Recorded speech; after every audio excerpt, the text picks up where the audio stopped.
About the happenings in Texas. So if you'd like to find out more, you can kind of huddle in here if you'd like. Otherwise, go enjoy lunch. And Robert's presentation will be at 2 o'clock in the small sanctuary. But this one is about the Texas Providence, just a little update. Put together some pictures and information, what I know of. Of course, the king knows really what's going on. He'll reveal more as things go along, but I'll reveal what I know.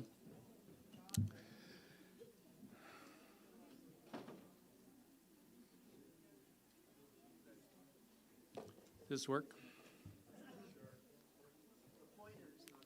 Okay, anyways. Okay, so Texas Providence came about quite suddenly, actually. From my understanding, I was back in the room, in the green room, and it was soon after the January 6th event down in Washington, D.C., and it was, I felt like the king just like received kind of like a revelation that we need to expand and grow. And it was the beginning, he said it was the second period, second 7-year course. The first 7 years was 2013 to 2020, and now this is really the beginning of the second 7-year course, which is the period of growth. So he really kind of made a strong proclamation. We need to expand, and Texas is where we need to expand to, because Texas would represent the West, Pennsylvania would represent the East. And you can go to the next slide, just talk a little bit about Texas. Texas is not really the West, but it's more of the South Central, but it represents, in the king's mind, it represents the West because it has a strong Second Amendment foundation to it. It's a strong Christian foundation there, and it has a strong sovereignty as a state. So I think those were some of the elements that he recognizes as being an important rod of iron kind of state in the country. So the next slide. So this is how Texas is kind of divided. Where the king is interested is in the hill country, which is also known as Central Texas. Next slide. And you can see, the hill country is right in between Dallas, Fort Worth, Austin, and Houston. It's right in between those three. And the land that was chosen was right in between those three metropolitan areas, which is about 2 hours, 2.5 hours from each of those cities. Dallas-Fort Worth is about an hour and a half north. Austin is about 2 hours and 15 minutes west, southwest, and then Houston is about 2.5 hours south. And then you can see the Gulf of Mexico, which is about 3 hours away from this property. Okay, the next. So again, the governor is very strong, Governor Abbott. He really has a strong position as it relates to the Second Amendment. He says, hell no, if you want our guns. Whereas Beto O'Rourke said, hell yes, we're going after your guns. He says, hell no. So he's got a really strong position. In fact, he recently just stated that he wants to make the entire state a sanctuary state against any kind of, against any kind of federal encroachment on the Second Amendment. And as we all know, being part of the Rod of Iron Ministries, without the Second Amendment, there are no other amendments, right? There are no Bill of Rights. There is no Constitution. There is no freedom.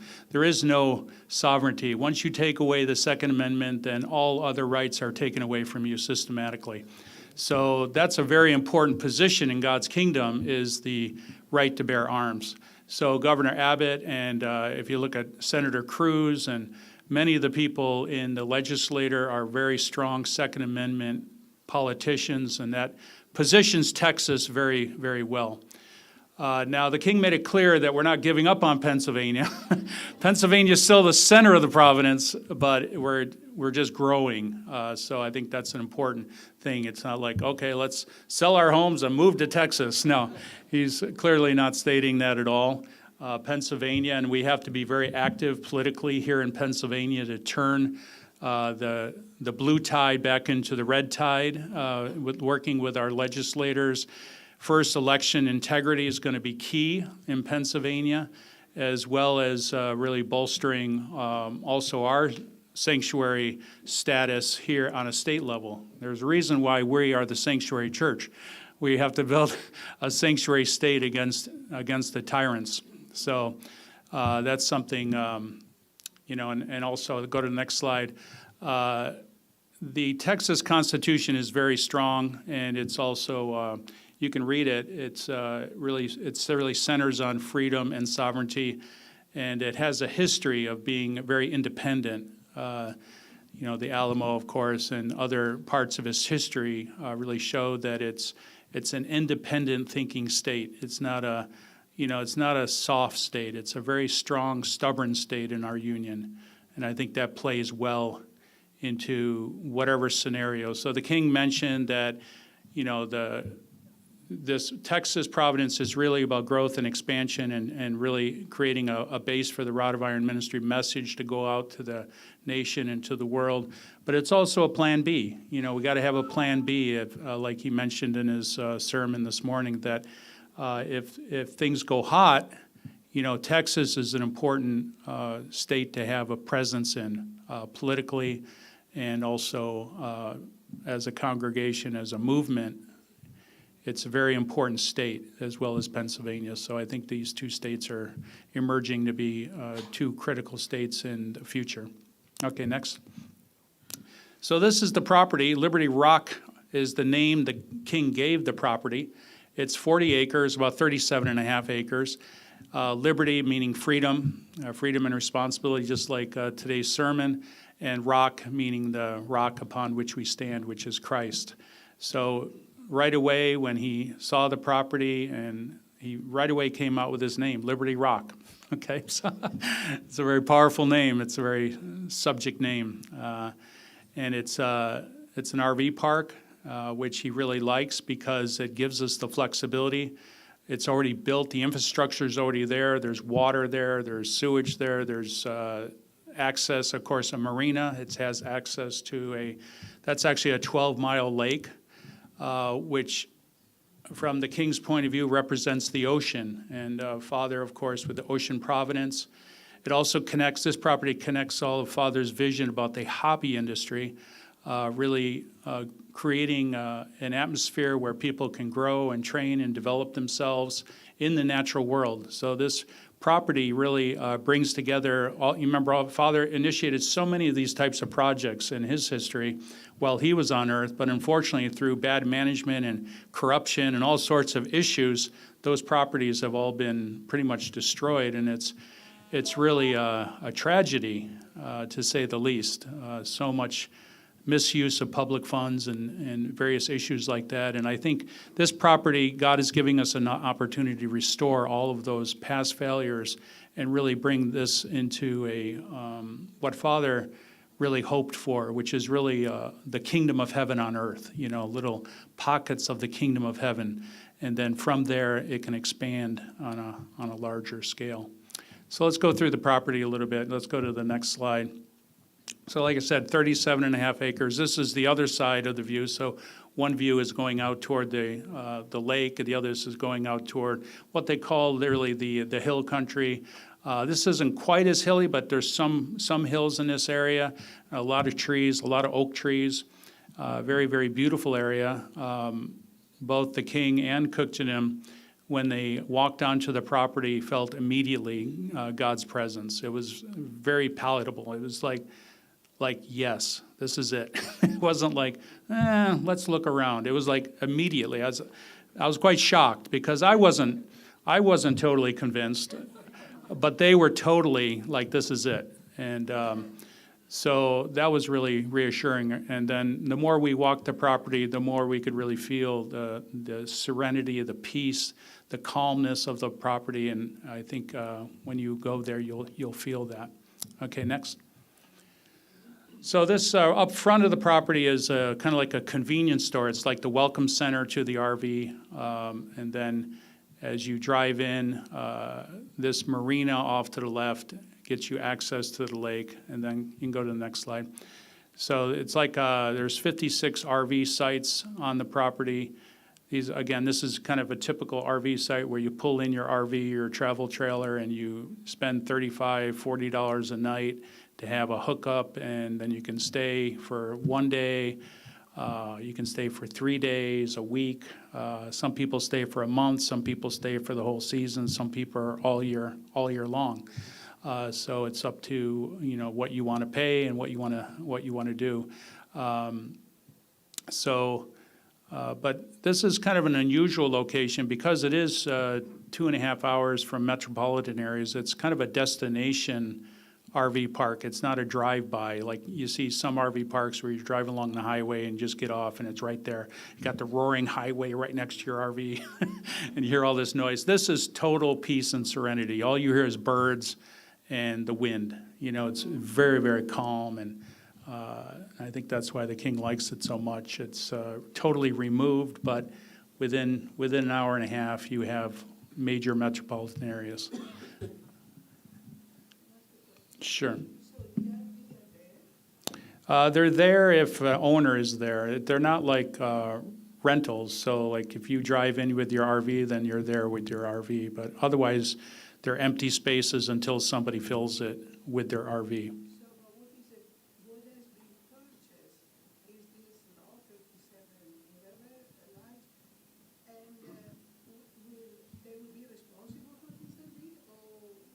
Yeah, everybody's responsible for their own RV. We can have a Q&A after the presentation because I'll be covering a lot of the little details as we go through here. But there'll be time for after the presentation to ask any questions. Next.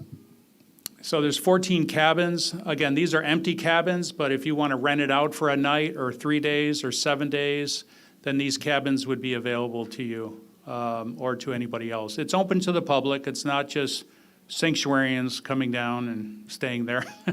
It's open to everybody. So again, I see this probably more as a outdoor recreational fishing kind of marina RV park. Yeah, it's a vacation place. People will come down. It's very, very family centered. In fact, the owner who's selling it to us wants to keep it as a family-friendly RV park. He had an opportunity to sell it to a company that wanted to make it a party place where people come out and they drink all night and there's music and wild parties. But he didn't want that. He wanted it. And he was really happy. We're a strong Christian organization that wants to keep it a family-friendly park because that's been his vision for the last 20 years. He's put a lot of time and effort and resources into this to make it what it is. And it needs upgrading, as you can see. It's not like state-of-the-art, and that's why we're able to negotiate a good price on it. And because it's tired but not gone. It just needs a facelift to bring it to a really, really nice level. Next. So these are the cabins. They're quite small. But they're all air conditioned because in Texas it gets hot. So this time of year is wonderful. It's when we're down there, it's 60, 65 degrees, blue sky, and just wonderful weather to do just about whatever. But in June and July, yeah, you're going to get into 95, 100, 105. And so you go fishing early in the morning. And then you come back to your air-conditioned RV or cabin in the afternoon. So next. The bunkhouse can house 20 people. So it's like a dormitory setup. There's like bunk beds everywhere. This will probably need to be renovated. It could be renovated into a Airbnb apartment. But right now it's kind of a real flop house, where you just have a large group of kids coming in. This is where you put them and lock them in. Next. This is the house. It comes with a 3-bedroom, 2-bath house, 1,700 square feet on 2 acres. So the property is divided up into 3 components. You have 15 acres, which is the RV park. You have 2 acres for the house and about 22 acres, which is zoned agriculture, which he has about 20, 30 steer on there right now, cattle. And it's big cattle country. I mean, almost every other farm is cattle. And they're not like the big feedlots of the Midwest. they're beautiful ranches with maybe anywhere from 20 to 200 head of cattle. And they're just grazing on beautiful green grass and just living the life. If you're a cow, that's where you want to live. And it's really nice, very serene. Like, again, if you're driving around, like if you got your motorcycle and you're driving around, it's just a beautiful place to drive around. So he's got cattle in the back. He's also got a pond that's filled with fish, but it's also a watering hole for the cattle. And that's so the reason he did that is to if the RV park ever got sued, then he would have his house to live in, protected from any lawsuit. And then the agricultural land is divided so that you can receive special tax considerations because it's agricultural. And so he set that up very smart. But the house is quite nice. It's got a stench of smoke. That's the only bad thing. They were both smokers, so we need to do a serious cleansing of the house to get it. But the structure itself is solid, and the layout is very, very good. And yeah, we'll see. But probably the managers of the RV park will live in that house. Okay, next. So this is the convenience store when you first enter the park. So it's your classic convenience store, a lot of junk food, a lot of soda, beer, it's that kind of place. A lot of ice sales. But he did pretty good. He probably did $150,000 in sales, in convenience store sales. He also does bait and fishing kind of stuff. There's a full restaurant in there. Why don't you go to the next slide? So this is like an inside. It's kind of winding down in terms of inventory because he's selling, but it can be quite a good location in terms of if you got 200 or 300 guests staying at your RV park, this is where they shop. They get all their food there, all their eggs, all their milk. In the restaurant, you can see a couple. Go back one, and then you can see there's a couple booths in the back there. So when I say restaurant, it's most of the dining would happen outside, but there is some inside dining. And yeah, I can go to the next slide. So this is kind of the entry. This is where you can see Daryl there behind the counter. And behind him is a whole bait shop that you kind of raise your own bait. And against the back wall is all lures now, and it's a big fishing destination. Like the King said, they went out and they got 31 fish in 4 hours. So it's great fishing. Mostly catfish and bass and crappies. And there's about 12 different species that people fish for. But I would say catfish. The catfish are huge. This is not just fishing language. They really are that big. They are really 36 to 40 inches big. And they can be 50, 60 pounds. I mean, they're just huge fish in that lake. Okay, next. So this is the back kitchen. Everything comes with the park, so it's all set up to start having a menu again. He kind of got away from it because he's getting older now and just couldn't keep up. Just one guy basically. And back in his younger years, he would hire people to run the kitchen and do the gas out at the boatyard and the marina. But toward the end, the last few years, he kind of gave up the restaurant. But there's a lot of potential, obviously. I'll get into that a little bit later. Next. This is the bait area where you raise like minnows and different crawfish, different things that the fish like. And there's a lot to be learned, obviously, on what works, what doesn't work. Okay, next. It's a great area. The King is super excited about workshops down there and having various festivities down there, maybe even a Rod of Iron Freedom Festival south, and opening it up for that, because there's plenty of parking and there's lots of room for different events going on. And this is just, there's a recreational area. Okay, next. And so the marina is, it's really primed to be a full functioning marina. There's actually only two. This is one of two places where boats can get gas. And again, he gave up the gas sales. It was too much trouble for him. But again, money on the table, so to speak. It's waiting there.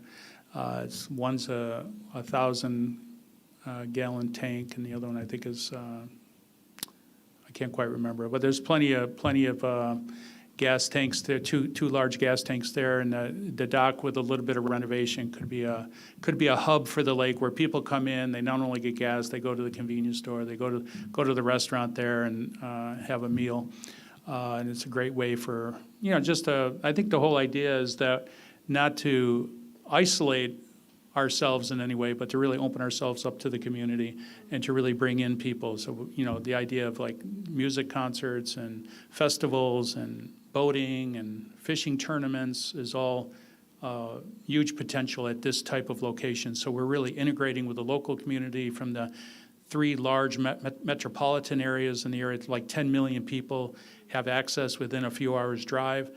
And he never advertised to those regions. He always just advertised just to the small, dirt-poor towns around the area, there's quite a few small, poor towns in the area, but it's very close to these metropolitan areas. Okay, next. So the idea, boat rentals, he never really did boat rentals, but there's huge opportunities for pontoons and bass boats and different fishing boats that people, say if you live in downtown Houston, you just want to go out and have a great fishing experience with your family. Well, you could come here on a 3-day fishing trip and you could rent the boat, you get the bait, you get the rod rentals, and you get hopefully expertise advice from our folks to where to go, where to find the fish, maybe even fishing guides in the future. Again, really, the King's whole idea is to really foster the kingdom culture, outdoor culture, love of nature, praising God while you're out there catching a catfish. Those types of activities. Okay, next.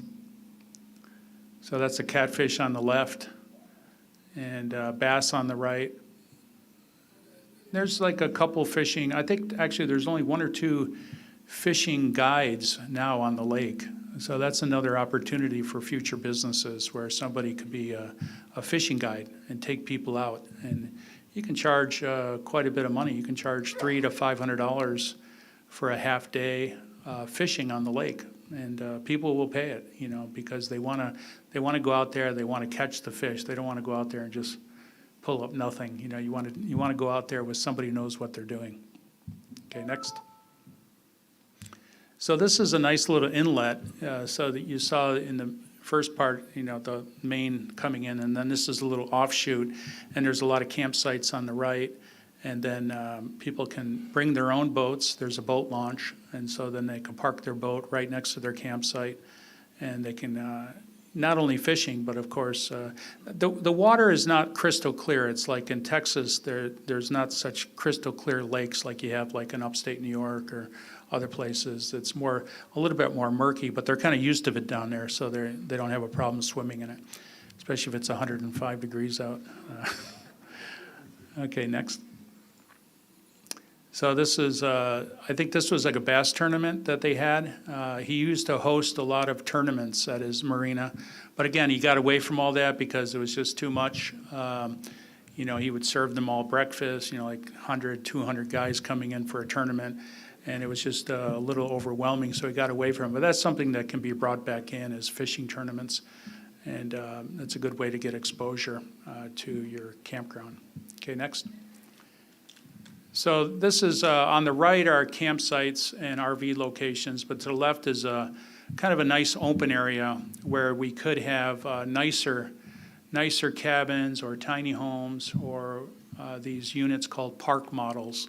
And so the King went yesterday to look at a park model place where they manufacture these types of small homes. They're like 400 square foot homes. They're a little bit bigger than tiny homes. They're not quite on wheels. They go on a cement platform, but they're manufactured homes. And so there's a possibility we could have 3 or 4 of those. And then those you can charge quite a bit more. You can do like $150 a night. And then you could have your family come in, or it's kind of like advertised through Airbnb or through the campsite itself. Next. So like this is kind of a layout of one of these small homes. You get a porch overlooking the water, a kitchen, living room combined together like an open floor plan, and then a 1 bedroom, and then one of the models has a nice loft. So if you have a group of 6, the 2 people could be in the bedroom, and then 4 people could be up on the loft. It's kind of like a sleeping loft. It's only like 4 feet high. It's a really kind of a crawl-in loft, but it's great for sleeping, and then the public areas are quite nice. Next. So it's kind of like a little bit of some of the pictures. This is what the king toured yesterday. He did a tour of this facility. It's only about an hour and a half from the campground. So they said, we could work out like a wholesale deal with them. So the opportunity here is not for the church necessarily to invest in these, but individual investors could invest. So like say if you want to invest in one of these, they run between $50,000 and $70,000, fully furnished like that, like you see there. Then you could become an investor. And how that might work, the details haven't been worked out, but this is kind of the basic framework, is you would invest and you put like 10% down, and then you pay, I think it's like $200 a month or $250 a month. And then the RV park would rent it out when you're not there. Like say if you wanted to go down and spend 2 weeks there every quarter or something like that, you wanted to go down and spend 2 weeks at your place, then it's yours. But when you're not using it, then it's rented out to the general public.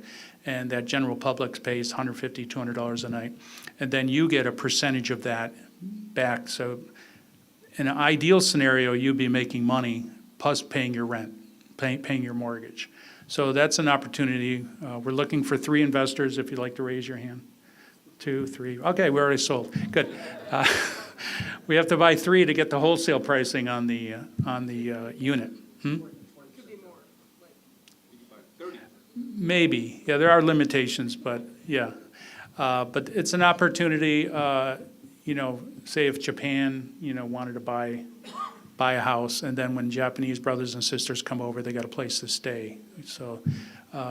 But yeah, there is room for expansion. There could be more. There could be up to, I think, 12 or 13 comfortably.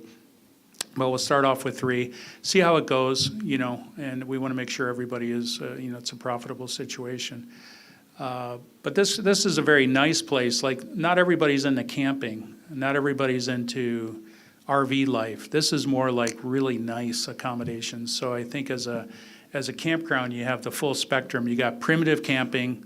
We can have, in the back agricultural area, we can have walk into your campsite, and you can be there amongst the armadillos and everything else that's crawling around. If that's what you're into, you can catch your scorpion and fry it up and eat it. Or you can come with, dipped in chocolate.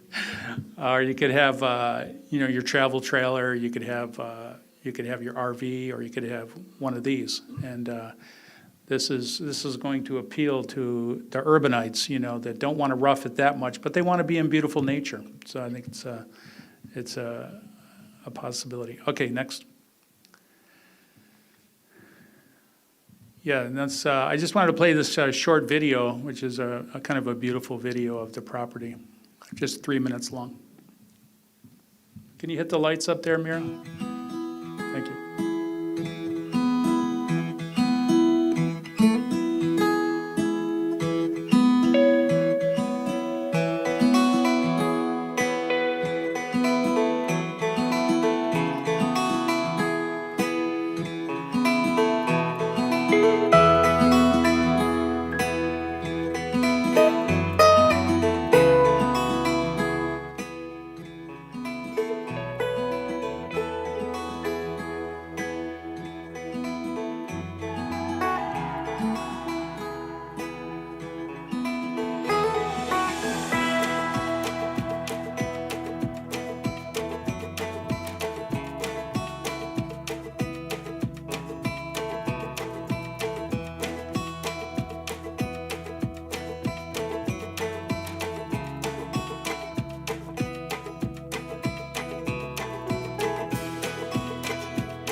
This is being purchased by three groups. One is Salo, Germany.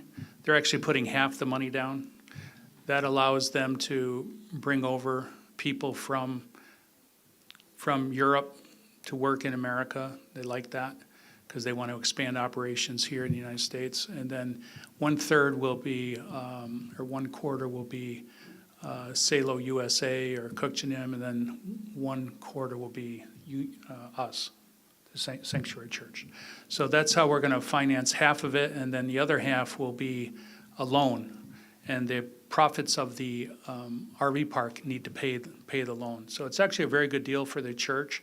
It's actually a very minimal investment to gain access to this type of property, which I think the king is very inspired about. And so a lot of chance for kayak rentals too. I didn't mention that, but that's another big thing. Ted, okay, we can open it up for questions.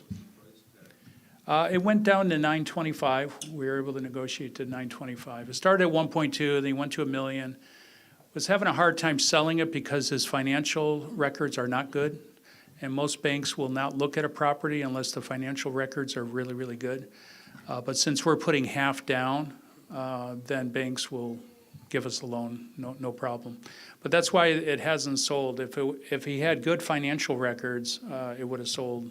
I mean, most RV parks like this would go between $1 and $3 million for this type of property, especially with water access. This is very unique in that way. Yeah, that water that comes into the RV, that final segment of the video, was the stream going out, or the river going out to the big lake. And it's 12 miles long. It's a significant. Yeah. Yeah, it's a reservoir. Yeah. So the reservoir, I'm assuming much around the lake is state land? There's a lot of private property. But I mean, if it's a reservoir, the state has some? Yeah, the water itself is owned and operated by some consortium. I don't really know the details of that, but I know there's a lot of private property along the lake. So there's some restrictions on what you can do on the lake or around the lake. They're pretty strict about that. Is there a place to fire firearms, like a shooting range or anything like that? Yeah, there's some talk about that, maybe doing it off-site, so that it doesn't disrupt the camping experience. So maybe like a mile or two away, purchasing a couple. Acreage is really cheap down there. You can get acreage for $3,000, $4,000, depending on the property. But just for a shooting range, probably could get just flat land and set up a range. On the side of the agricultural field? Yeah, you could do it on the property itself, but again, all the shooting and stuff, it would be something. It's allowed, yeah, a certain number of hours a day, but they have very, very loose zoning laws down there, given that rural area that it's in. It's not too strict. Yeah, but the king might want a shooting range there. We'll see what he has to say. It's the sound of freedom. FYI, catfish don't like crystal clear water. Okay, they like muddy water, yeah. The king did a big fish fry after his catch, and they loved it. The taste was excellent. And I guess they had a cooking contest between Andy and Shigeru. Andy did like hot Korean style, and Shigeru did a barbecue style, and I don't know who won. Right? I think the Koreans like Andy's, and then right now, Kyle and Diella are going to be moving down there with their 2 kids. And in the future, there's other people. I don't really want to say other names right now because discussions are still ongoing. But Kyle and Diella have committed to going down there, and which is really good. Kyle comes from a real entrepreneurial background in terms of he runs a whole business, like an online business with rental cars, and he's quite a creative person, and Dial's really good at customer service and those types of things. And then there's another brother that's going to be moving onto the property. I don't know if you know Jerry Deerfield. He's been here, but he lives in Texas, and he's going to be retiring, and he's going to take care of the grounds for the most part. And then his wife is coming over from the Philippines, and she can help with like cleaning the cabins and doing different responsibilities like that. But yeah, we hope to have eventually 2 couples down there. We have to kind of see the financial viability. You know, we don't know much because, again, the financial records are not so clear. I mean, whenever you start a project like this, you think like, wow, it's all going to be great. You know, money's just going to be coming in. But you got to really kind of see how it produces and see for yourself the occupancy. And but the King's idea is to have, you know, workshops and seminars, festivals, different things there where we could all go down and spend some time, those who are able to spend time down there as well, especially in the winter months. It's really a nice place to go. What is the name of the town? Thornton, yeah, but it's not really a town. It's a region, you know, it's. Mahia is the biggest town around. What is it? Mahia. Mahia? Okay. Waco is about 45, 50 minutes away. That's got all the big box stores and everything. Walmart, it's about 35 minutes away. Lowell? As we look on the map, we can see that there's there's the bridge, and then the portion of the waterway that comes on, comes like actually into the property. Is that waterway that's in the property, is that considered the lake, or is that owned? Will the ownership of that finger of water that's surrounded by the property, will that be conveying with the property? That's a question. Okay, if you look at the map, you see the water coming in? Yeah. From there, is the water that comes into the property, which is actually surrounded by the property, does that become is that also a part of the property? Or is that considered under the lake association? I think it's under the Lake Association. It just means they have, all that really means is you can't build like a septic tank too close to the water. You can't do certain things. But being a marina, we're allowed to have gasoline there. We have to check the quality of the tanks. I'm sure there's certain things we'll have to do to make sure it's safe from leakage of gasoline into the water.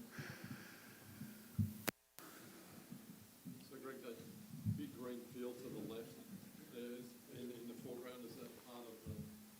No, the property line goes here, like this is the convenience store. The property line goes down here, then all the way back here, all the way around. There's about 40 acres. This is, it might be available, down the road.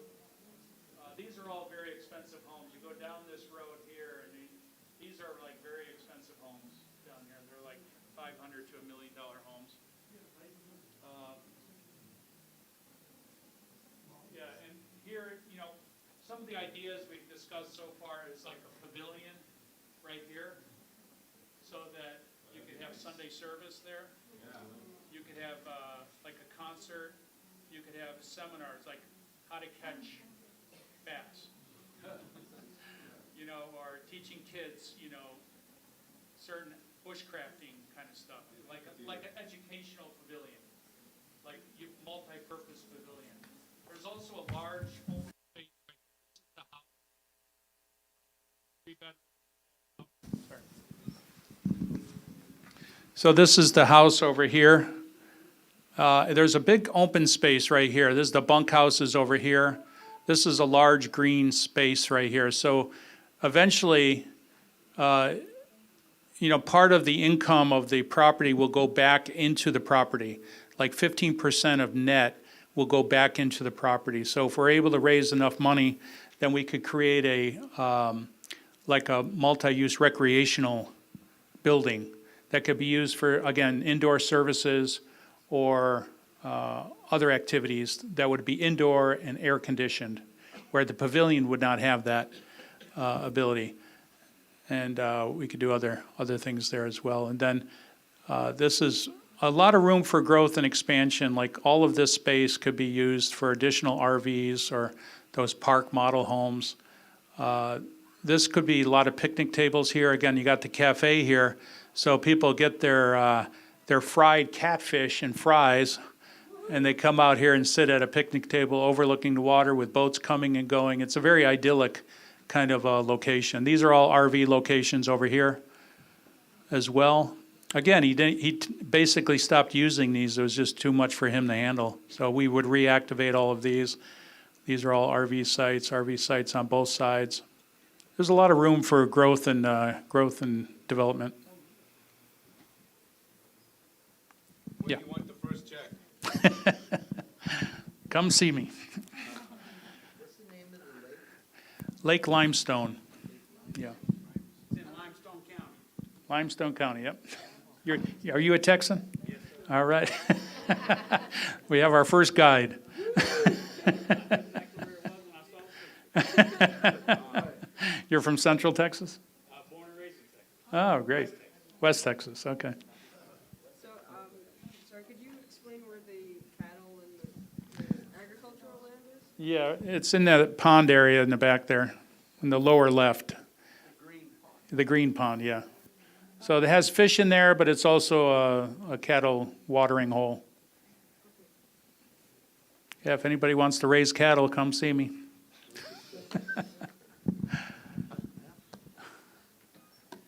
Okay, anything else? That's kind of a brief overview, and I'm sure the king will be explaining more in detail, but he did want because there's a lot of people talking around, okay, Texas, what's happening with Texas?